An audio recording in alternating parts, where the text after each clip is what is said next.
say a little prayer for I. You know that if we are to stay alive and see the peace in every eye.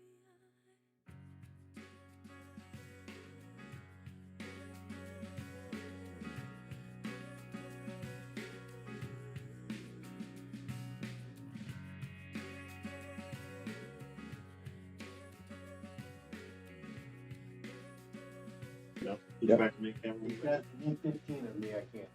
Okay, we're back. Sorry, our YouTube. I don't know what happened with YouTube, but Critical failure. yeah, we've corrected it hopefully. So hello everybody on YouTube. Thank you for indulging us. Thank you for those of you who have joined in. So let me just pick up where I left off. The political class. I know you know this already, but the political class is destroying America, and we see evidence of it every single day. Whether it's the inane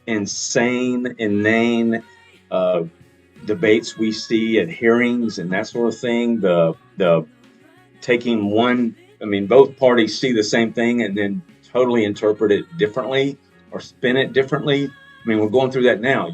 You've heard Trump talking about the auto industry.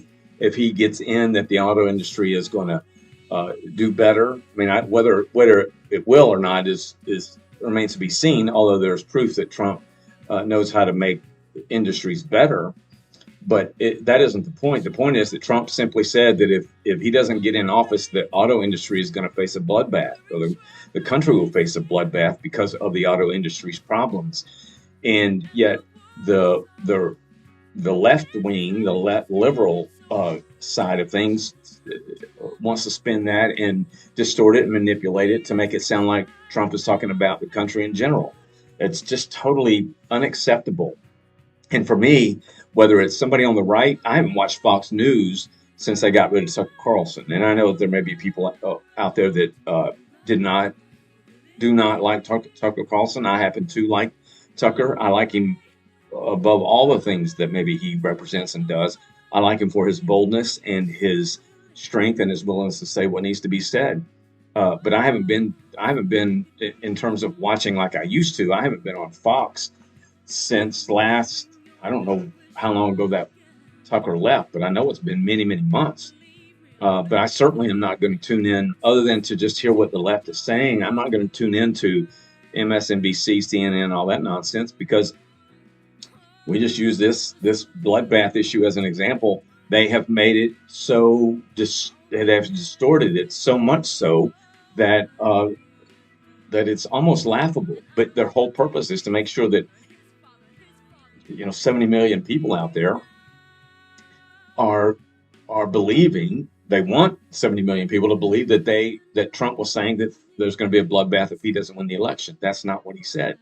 So the political class is responsible for a lot of this, and we ought to address it. Some people are fearful to do that. I mean, look what happened to Tucker Carlson. I don't feel sorry for Tucker Carlson. I think he's in a better place, but look what happened. He stood up against what forces that he believed he should stand up against, and he lost his job at Fox, and yet he's found a better place, I think, for him going forward.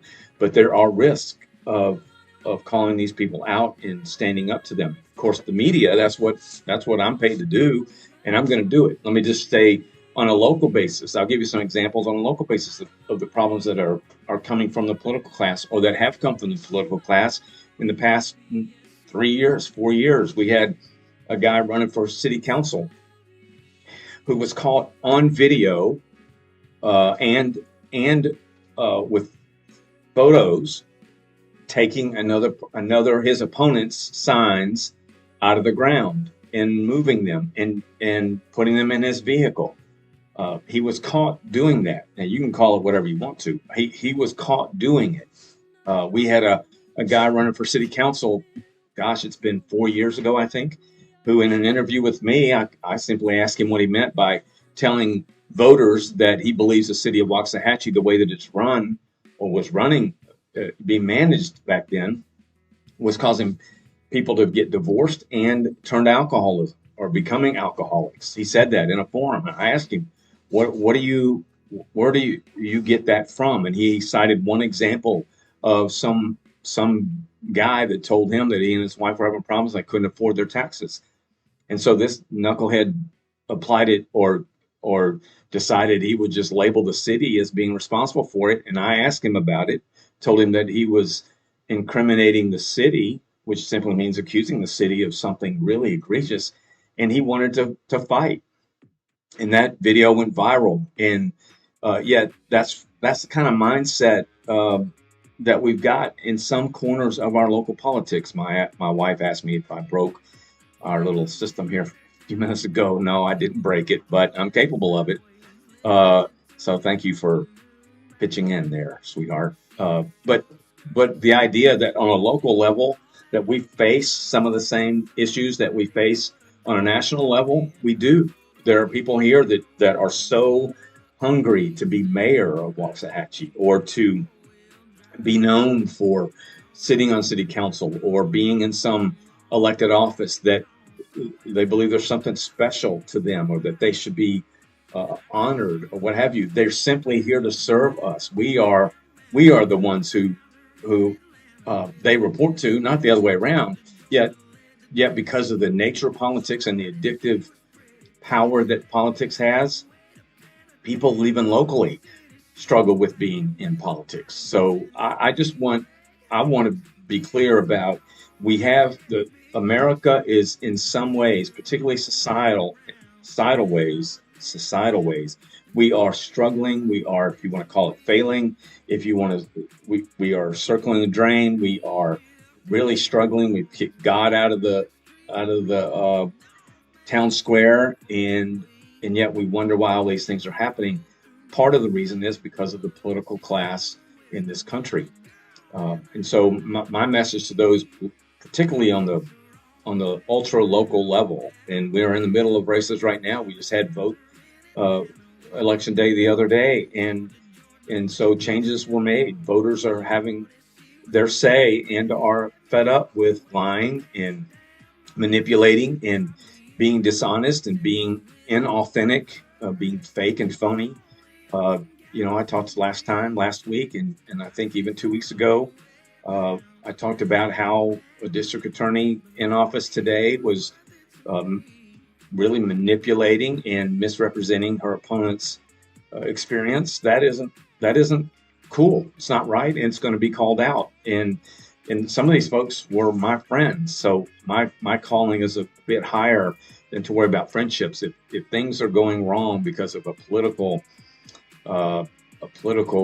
office holder who's just drunk on his or her own power and self-described celebrity, I don't know, label, then I've got to do something about it as a member of the media in town, and I'm going to.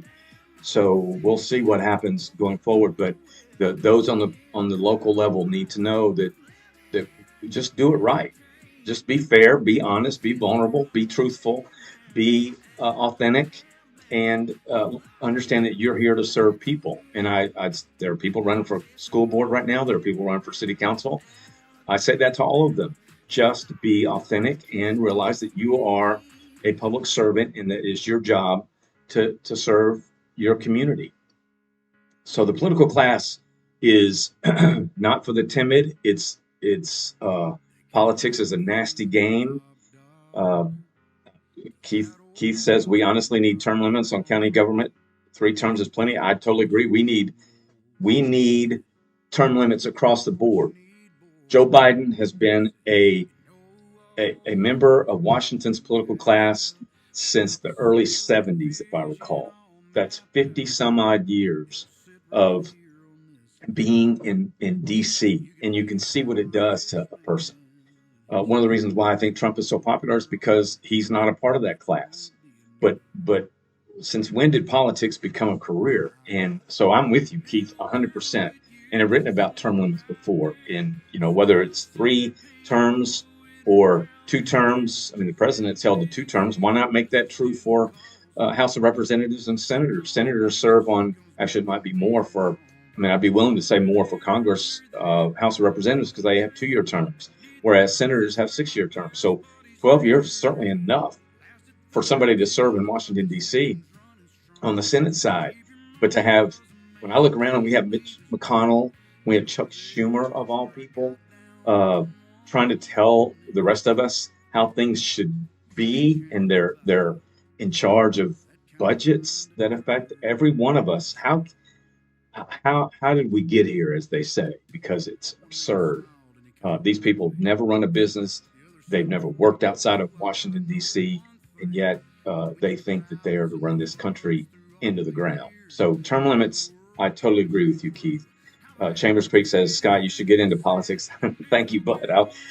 The last place you'll find me is in politics. I would be, I wouldn't last one day because of what I'm talking about here. I couldn't go to Washington. I couldn't even be in local politics if it meant that I had to forego being honest and truthful and authentic, warts and all, because I'm just not built that way. So I'm much better in the seat that I'm in, although I want to help as much as our community as much as any politician, I'll guarantee you, and it's really why the Sun exists. So that's one part of the trilogy of failure. Let me just talk about the second part, and that is the media class. Pardon the personal reference here, but I've worked for newspapers in some of the biggest cities in America. Just mentioned to you Washington, D.C. That's not the biggest city in America, but it certainly is one of the more influential media environments in the country. But I've worked in Pittsburgh, I've worked in Buffalo, I've worked in Denver, I've worked in Baltimore. Those are big city top 25 newspapers back when newspapers were almost monopolies in their communities. And so, again, I recall a time when there is not a chance, other than on the op-ed page, that you would find any indication of bias. You wouldn't be able to tell what any reporter or any journalist thought of politics, whether they were Republican, liberal, independent, whatever. There was a time when honest reporters, journalists existed, and I argue that on the community level, those still exist. We have them at the Sun, no doubt. But there was a time when it was an honorable profession to be in a media, particularly in newspapers, and you reported the news just straight up facts. That's it. But look what's happened today. I mean, listen to this story. So I worked in Buffalo for almost 10 years. One of my dear friends at the time was the editor of that newspaper. Bright, brilliant, loved her.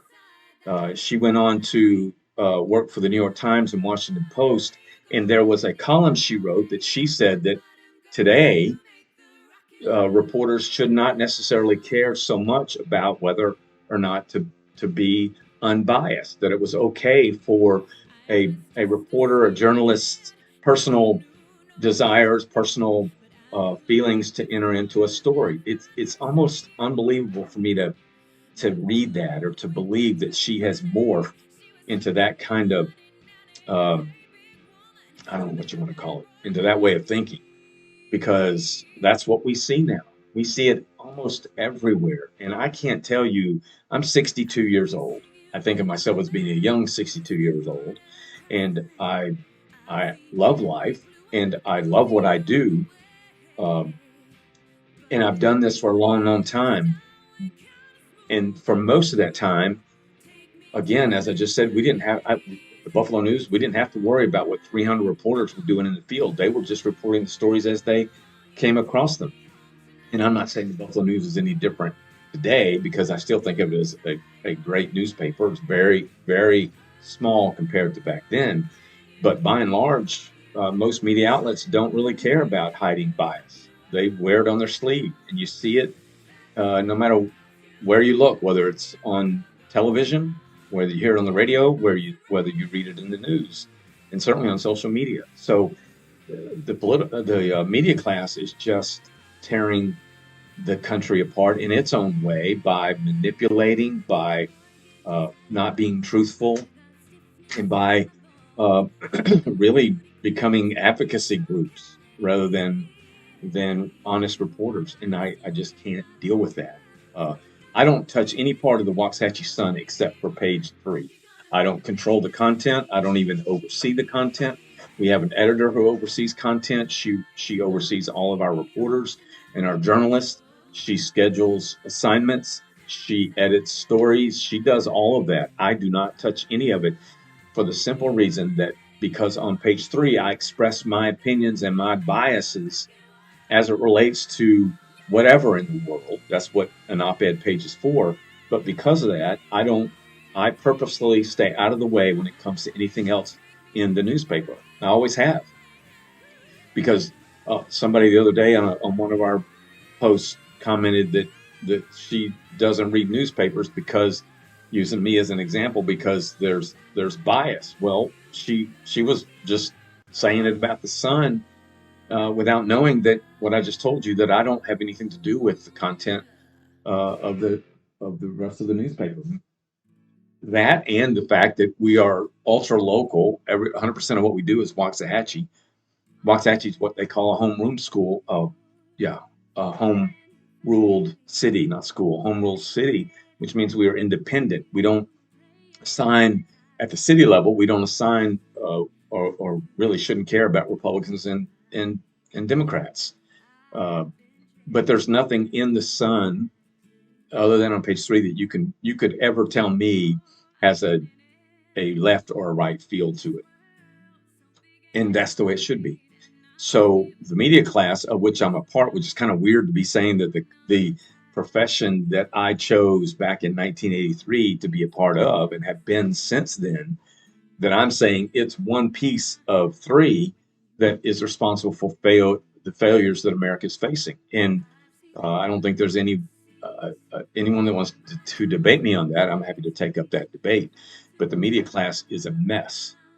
And you just look at any given show, you look at any given social media account by any of them, you will find so much corruption it's not even funny. So you got the media class, and on one hand, I'm very proud of what the Sun has done and will continue to do. I'm proud that we take a stand, that if one of my friends used to be a friend tells constituents at large that if they don't vote a certain way, that they are unpatriotic and they don't believe in the Constitution, then I'm going to take an issue with that. If it means losing a friendship, so be it. In that case, it wasn't a strong friendship to begin with. If in fact we can't agree that saying that is wrong, if you lie about your opponent's position or experience, then we're not going to be suitable as friends anymore, because I have a higher calling to make sure that we call it the way we see it. So you got the political class, you got the media class, and then the third that I often talk about, even in my own Sunday school class, the third that I talk about is the religious class. Let me see. I don't know these names, so forgive me if I'm butchering this, but D'Artrius. What do I think about how Waxahachie selects the mayor? The people are no longer electing their mayor. The city council is. The people should be directly voting for a candidate for mayor. My opinion is that as we grow, we're almost 50,000, maybe even over 50,000 people now in our city. The more rapidly we grow, the more rapid I believe it is that we need to have an elected mayor. And the way we do it now is the way we've done it forever.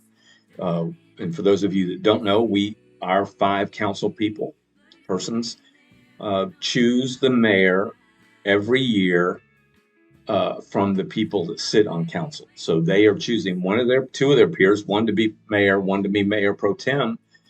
And the constituents, the voters, the citizens of our community have no say in that.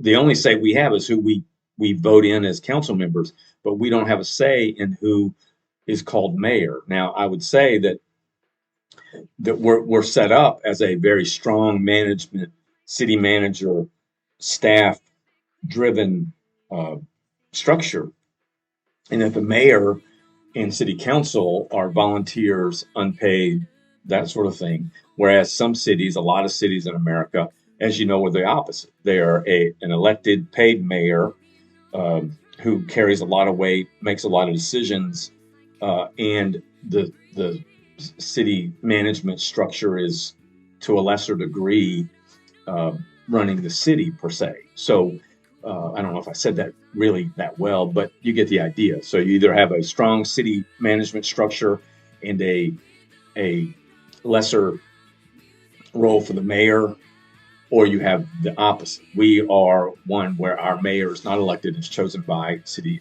council people, which I can tell you, like they could sit here with me. I know all of them, most of them pretty well.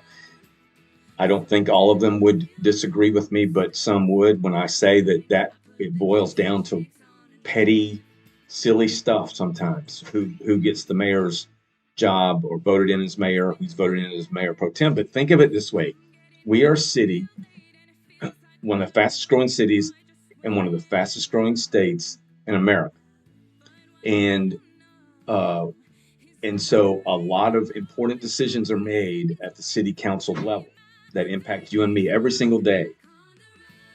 We have no room for petty nonsense, and not that doesn't exist when the mayor's elected, but when we, if you can just watch city council, and I think most of them do a great job, and I appreciate everything they do.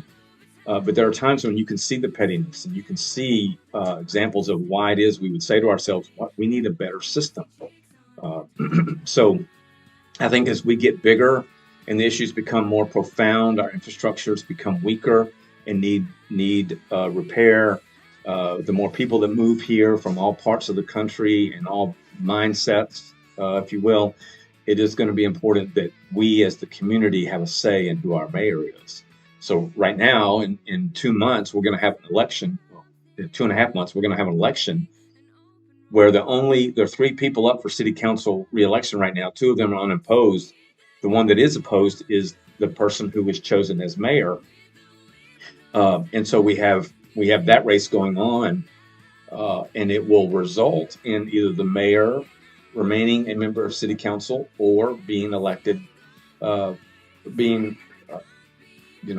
his opponent winning. So, but whatever happens, the system right now calls for, in June, I believe it is, for a vote to take place on city council of who should be mayor. So think of it this way: we have a rapidly growing community. We have a lot of great things going on. We need continuous, constant, consistent leadership. Our system could very easily result in having a new mayor every single year. Again, we're in a system where the city manager and his team really run the city, but we also are in a system where the mayor's position is becoming more influential by the day, meaning that the continuity is, and with our growth, particularly, the continuity is all that much more important. But we have a system where that person can change every year. Same with the mayor pro tem. So imagine, just translate that into a business. Imagine that the business or company you either work for or own or run, that the decision maker or the leader, the manager of that business changes every single year or has the potential to change every single year. There's not anybody that would want that to happen. And of course, if you have a bad manager, maybe you would. But the point is, if you have a good manager, why break up that continuity? I make the same claim for what we have here. And I just think our mayor should be elected. That was a long-winded answer to your comments, question, Chuck. But thank you for bringing that to my attention. At some point, I think we will have a system where we elect our mayor, and along with the other city council folks. I also believe that we're rapidly approaching the day when we'll need 7 city council people as opposed to 5. That day will come. We just can't continue to grow and it not take place. Everybody needs to be represented in this city, and at some point 5 will be enough. All right. So, but you got the political class, media class, and the religious class. So let me just say this about the religious class. Most of you know the name, or many of you would know the name Ken Copeland. If you know who he is, he lives just down the road in Fort Worth. He's worth $750 million. He's got an airport or runway on his own property. He lives in some outrageous, dopey house. He's ultra wealthy, and he's a pastor who is about as bizarre, Pastor, as you will find, thank God, literally thank God that we don't have anyone like that in our community. Most of our churches here, if not all of them, are led by solid people who love the Lord and who care about the right things. But the religious class is, all you got to do is go to TikTok or Facebook or in YouTube and put in Ken Copeland, put in David Taylor, put in Joel Osteen, put in any number of them. But these are people who have taken a what is should be a sacred position and turned it into a farce where it's just a money-making machine. And so the failure of the religious class is that no longer do we find on any grand scale or effective scale in the country pastors standing up for what's right. The famous interview with Larry King years ago when Joel Osteen was asked, "Are people? I think it was, are people going to go to hell?" Joel Osteen said it's not his decision to make, and it's not. But he was that wasn't the reason for his answer. The reason for his answer was that he was, in my view, and most people's opinions, was afraid to lose favor with people by saying, yes, people will go to hell. And so that's just one small example of a bigger problem, and that is where are the pastors when things are going wayward in our communities and in the country? Where are they? I mean, we have a few, and you may know who they are, but they are a few, only a few. And so where are they? They want to talk about instead, people like Jesse Duplantis, if you've ever heard of Jesse Duplantis, who lives in New Orleans or Baton Rouge, somewhere down there, all the time talks about his house and his chandeliers cost more than most people's house and cars and his watches, his airplanes, and all that crap. Who cares? I mean, that's not what pastors are about. Pastors are about teaching the Bible practically and effectively so that people can be led to Christ. And yet they've got it backwards. And you know them, I know them. I commend Waxahachie's religious class, its pastor class, its spiritual influence, all of it. It's kept us, I don't know, not free, but it's kept us protected from that which is destroying the rest of the country, and I'm grateful for it. Are there times when I disagree with what a pastor may do, or I disagree with making Easter a Broadway production or Christmas or what have you? Does it get out of control? Yes, it gets out of control. And although we support, many of our churches send us stuff about the things they've got coming up, and sometimes I just say, why? Easter's not about this production or that production. Yet we've turned it into something that's just crazy. And I wish we would stop that. But, I,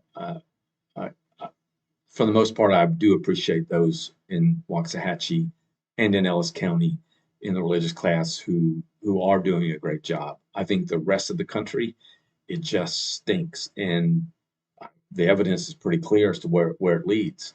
So that's what I call the trilogy of failure. And there's so much more to talk about with respect to each one of those classes. And I am going to talk more about it. Matter of fact, if I'm ever smart enough or disciplined enough to stop what I'm doing and carve out some time for me every day, I would, even if it's for my own good, meaning that nobody else reads it but me, I would love to write a book about two things. One is what I just told you, the trilogy of failure, the impact of political class, media class, and religious class. And the other one is I'd like to talk about or write about the impact of our echo chambers in the world, in our lives.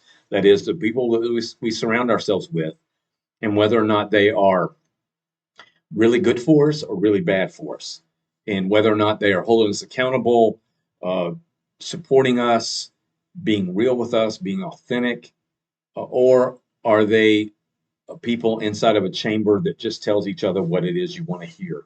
I argue the political class, part of the problem with the political class is that the echo chamber, just they support one another. It's almost, I call it honor among thieves. A lot of people say dishonor among thieves, but I think there's this certain honor among thieves. Like, look, we're both going to lie because we're thieves. We're both going to steal because we're thieves. Let's just say that's honorable.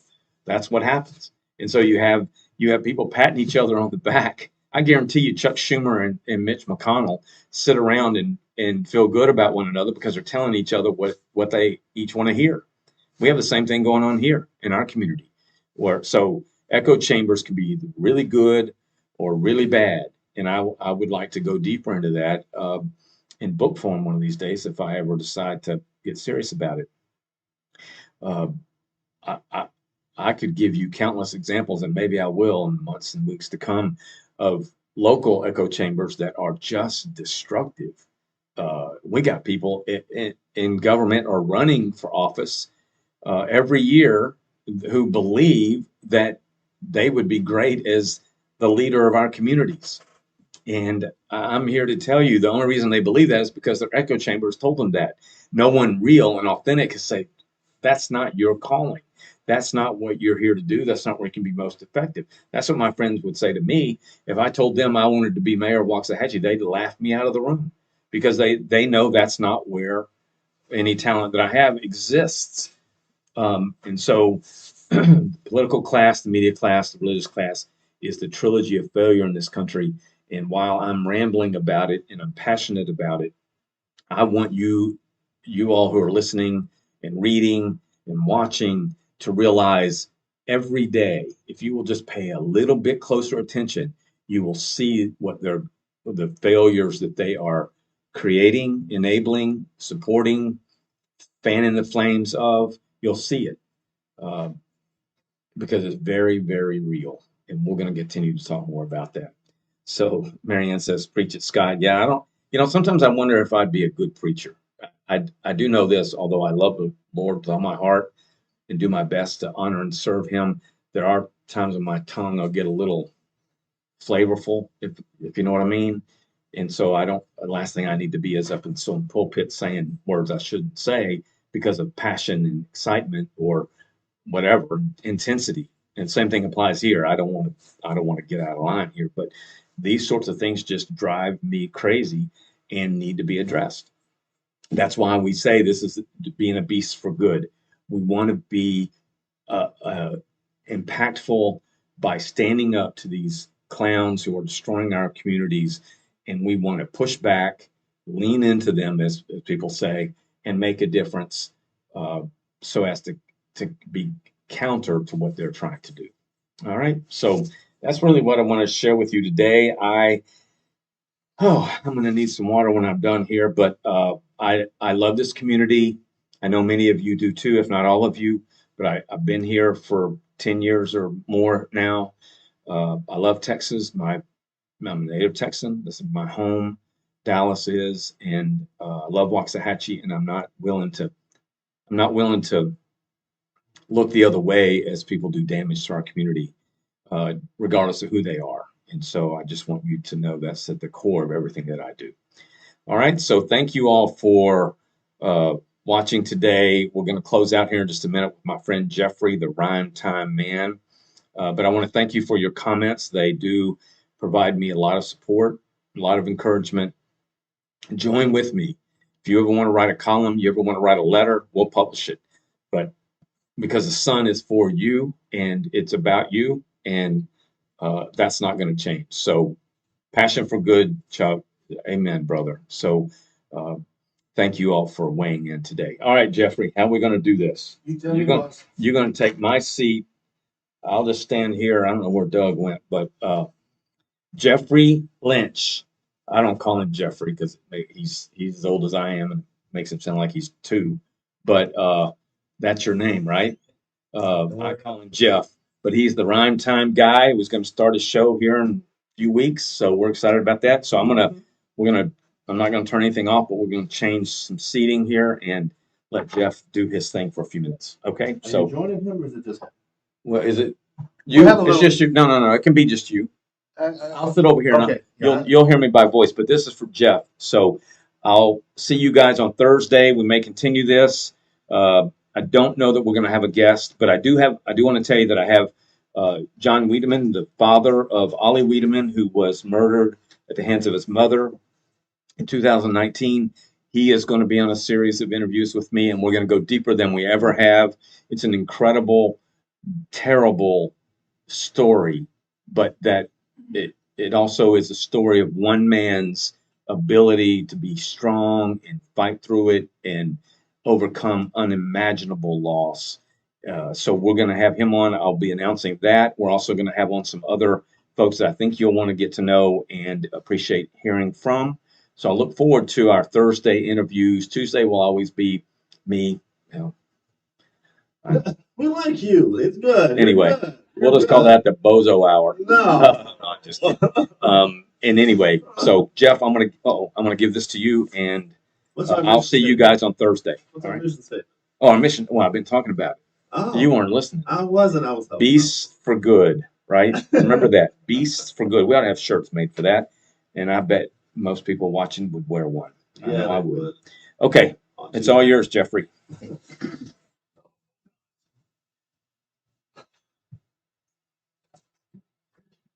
You want to sit in? Just in case you don't. Welcome back. Well, good afternoon.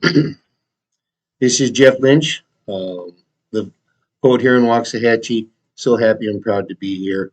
I'll get right to a little comic for Scott first because he knows my love of local newspapers and he knows that I've become a big fan of the comics in recent years. And this is Mother Goose and Grimm, and they're the oddest type of characters. I really can't tell you what these characters are, but the one live object is sitting on the table and he's got these newspapers all spread out. Unlike how when I get my newspaper in the morning, I separate it by sections so that Rita can always know where each section is and we can get the ones that we want. And the guy says, a computer will never take the place of a Sunday newspaper spread across my bed. And then there's this other little critter down there on the floor. He's got newspaper spread out all over the floor and he's sitting on top of it. And he says, or spread across the floor. I think we know what he's doing. It's I can't tell you what it is. It's too crazy. Yeah. Well, what is it? Yeah, it's a dog with a big nose. It's a dog with a big nose. Yeah, it's a dog with a big nose. Yuck, yuck, yuck. I'm wasting my time. What are you talking about? All right, let's talk about the good stuff. So, okay, when I came home yesterday at about 11:30 from St. Joseph's Catholic Church, and I was just bubbling, my wife said, "What has gotten into you?" I said, "You know what?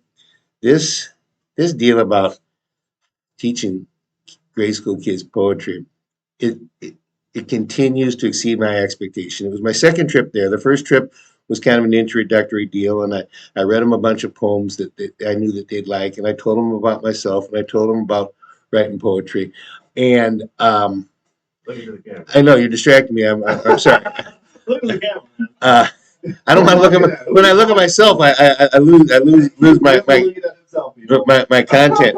But so I come back there the second week, and I said, okay, as I told you, we're going to work on writing poetry. And so I had this little methodology. I said, we're going to start by doing a rhyming exercise. And I pulled out my Webster's dictionary. The week before I'd done S, this week I did iter. And I said, okay, we're going to find words that go with iter. And I was starting with the seventh grade for half an hour, and then with the sixth grade, and then with the eighth grade. And we followed the same program in every case. And so we start going through iter, and they're just banging out these words almost like straight out of the alphabet. Bitter, chitter, critter, flitter, glitter, hitter, litter, sitter, skitter, twitter. And I'm going, you guys have got it. You got it. So then I start bringing out my Robert Louis Stevenson's A Child's Garden's verse. And I just read him a very short poem, just 2 lines. Happy thought. The world is so full of a number of things. I'm sure we should all be happy as, boom, they just jump out kings, okay? I know that they are tuned in. I go to Robert Louis, or I go to Shel Silverstein, a great, great poet with black and white. I read him this poem about the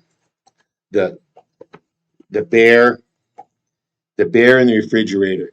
And as I go on, every time I give them that snap and they got the lines. So then I go to the poem that I created with my man Doug and Jackson the other day, and Hanging up in my house. hanging up in our house.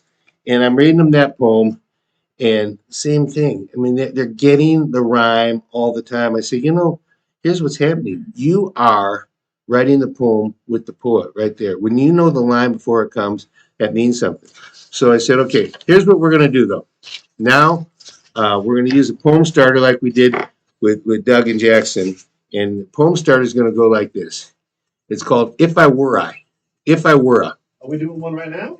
No, I'm going to tell you about what happened with these kids. And I'm going to tell you these answers that absolutely floored me, that they're coming from 6th, 7th, and 8th graders. And it made me proud to be alive. It made me proud to live in Waxahachie. It made me proud to be in St. Joseph's Parish. It made me proud to say that I had found something I love, which was sharing the craft of writing poetry. So I read them 4 stanzas of If I Were that I'd already created. I said, okay, you got your rhyming head put together now. Okay, you've had your exercise, you listen to poems, you're anticipating words. Soon you're going to be writing one all by yourself. If I were a dog in a pound, I'd know the meaning of lost and found. If I were a fish on a hook, I'd have a bleak future in an ocean, lake, or brook. If I were a possum in a hole, I'd be hanging with a mole. If I was a light bulb in the ceiling, I'd be hanging with a bright feeling. If I was a shoe on a foot, I'd gather a lot of soot. I'm telling you, every one of those. Those were their answers? No, these are mine, okay? And they had the final word on every one of them, okay? So I said, okay, here's what we're going to do. Kids, I got to tell you, 74 poems I've written about 74 different things. What we're going to learn to do is we can write a poem about whatever we want to write a poem about. I'm sitting in the library at a table. This first group I had 11, and then I had 13, and then I had 8 in the last group. So we kept changing the tables around. So I looked up. I saw a flag up there. I said, if I were a flag on a wall. If I were a flag on a wall. And I'm only going to give you one answer out of the 8 because this one stunned me. And I heard this answer. I thought, this is as good a line of poetry as anybody can write. If I were a flag on the wall, I'd listen for my country's call. Are you kidding me? Are you kidding me? That's what they said. That's what they said. That's what they said. Okay. What grade was this? This was the 7th. I opened with the 7th. Oh, Okay. Okay. So the next one was, if I were a kid on 7th grade spring break. We got a lot of different ones. This one, it's cute. It's not that depth of thought of that last one, but I still like it. If I were a kid on 7th grade spring break, I'd bask in the sun and jump in the lake.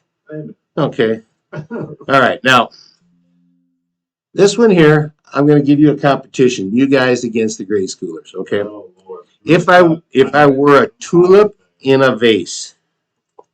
If I were a tulip in a vase, If I were a tulip in a vase. what do you got? I got one. I got one.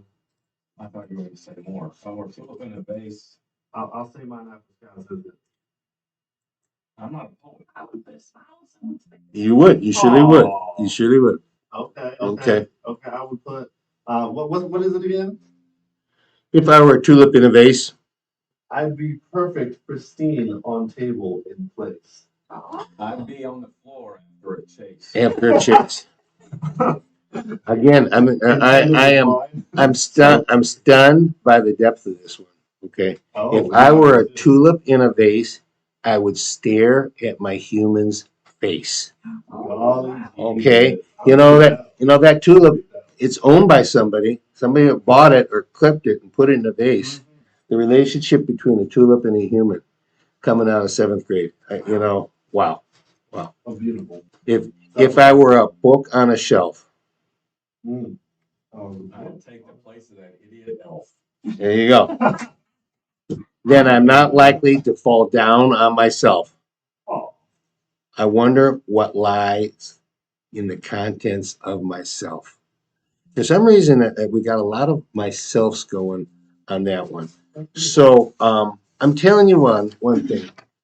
I think the reason I was interested when Scott talked to me about my ability to write things about different, whatever I want, you know, could I do something with a podcast? Could I do things interactive with other people? But when I wrote a poem with Doug and Jackson that I read to you guys last week, and it was a pretty nice poem, and knowing that we can produce this kind of work in the final 10 minutes of a 30-minute session of sixth, seventh, and eighth graders, it makes me confident that I think that the show will be a worthwhile thing, and if we can get an audience that wants to participate, we can ultimately build a book about it. And in one of my next times here, before I go on my own, I'll outline what I'm thinking of putting together in terms of custom poetry and how what we would do with custom poetry and what people would get when I do a custom poem for them. So really, I don't want to go too much farther beyond that, and I got nothing really important to talk about from here on. So if you want to shut it down, you go right ahead. Okay. All right. And thanks for listening to me, folks. And I will be doing my show on Wednesdays at 4:30, taking the same time slot that Scott has. He's on Tuesday and Thursday, and I'll be doing my show on Wednesday. And I thank you. Bye now. The comments did give you some answers if you want to read those real quick. Where are we going? Ann Poole says at the very bottom. I would kiss your face. I would kiss your face. Oh, thank you, Marianne. My wife Rita would love to hear that. I do have a daughter named Marianne also, spelled differently. But thank you for your comment, Marianne. And it's a sad story. I'm not sure which one she's talking about. Okay, that's all right. If you'll take that mouse and you'll click the no button for me, send it there. It's asking you for yes or no, probably click no. No. And then you'll click the main camera one. You're gonna click to open closing. Click that one for me. Boom. Up one more.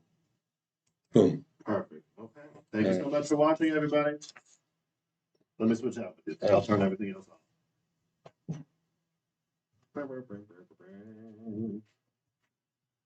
All right.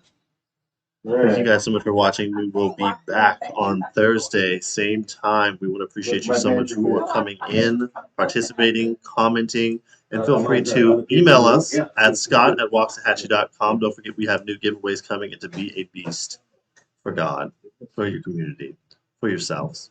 Amen, y'all. Have a good one.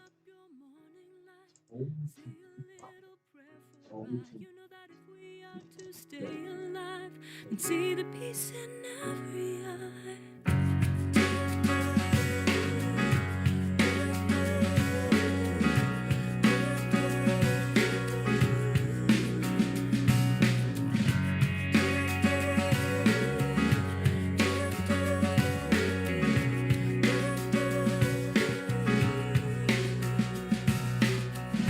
She had 2 babies. One was 6 months, one was 3. In the war of 44,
know that if we are to stay alive and see the peace in every